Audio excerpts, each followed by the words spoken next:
Kids get drawn into a drug culture and a street culture that results in violence. There have been 7 incidents in which 3 or more people were killed by guns. Can you imagine a future where mothers will no longer have to grieve for sons and daughters who were lost long before they had a chance to fulfill their promise and raise families of their own?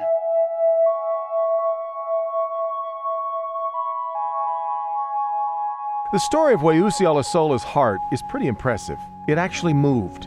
23 years ago, the impact of 4 bullets moved his heart while inside his body. 3 days later, doctors say it moved back on its own. They've never seen anything like it. I'm man enough to admit I was a follower. I was following these older cats. So I was selling drugs, carrying guns, getting high, drinking, all of that at 13 and 14.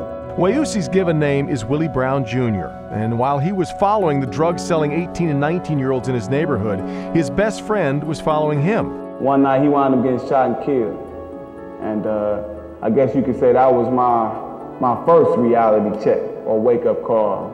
It was the devastation he saw in his best friend's mother and the guilt of his influence on his friend's choices that changed him. I flipped my script up after that.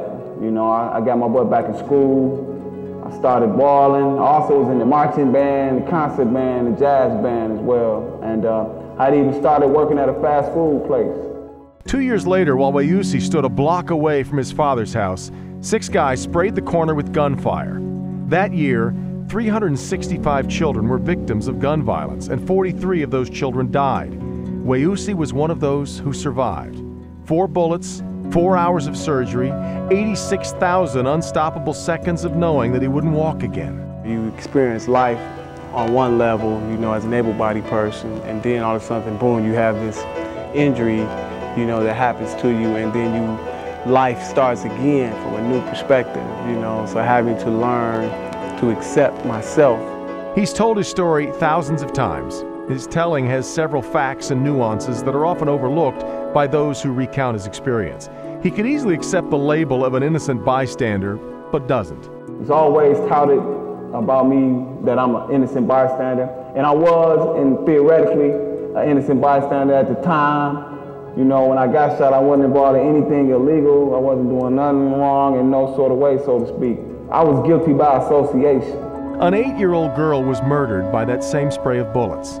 She doesn't always get her due. Weusi mentions her whenever he can. He began speaking to kids about gun violence while he was still a teenager, internally still bitter about his situation.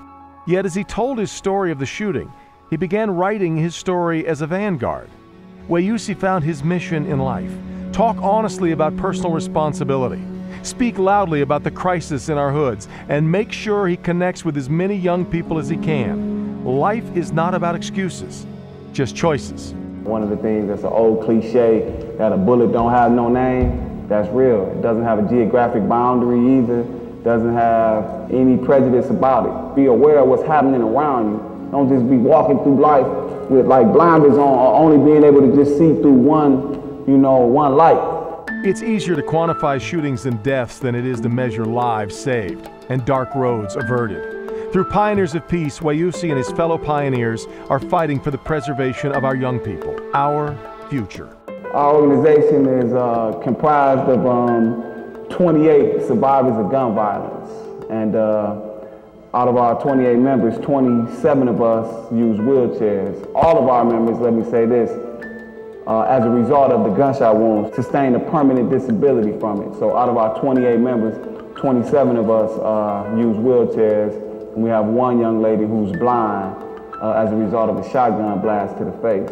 Members talk candidly about how violence and making risky lifestyle choices permanently altered their lives. We've triumphed over the tragedy that's happened in our lives. Featured in documentaries, honored and appreciated by the famous and not so famous, Weusi and the Pioneers of Peace became an interventionist on a popular TV show. His wife and son, for reasons both celebrated and private, love him. It's easy to imagine it has something to do with that heart of his. Weusi Olusola. It's rare to meet a person so acutely aware of what he is meant to do.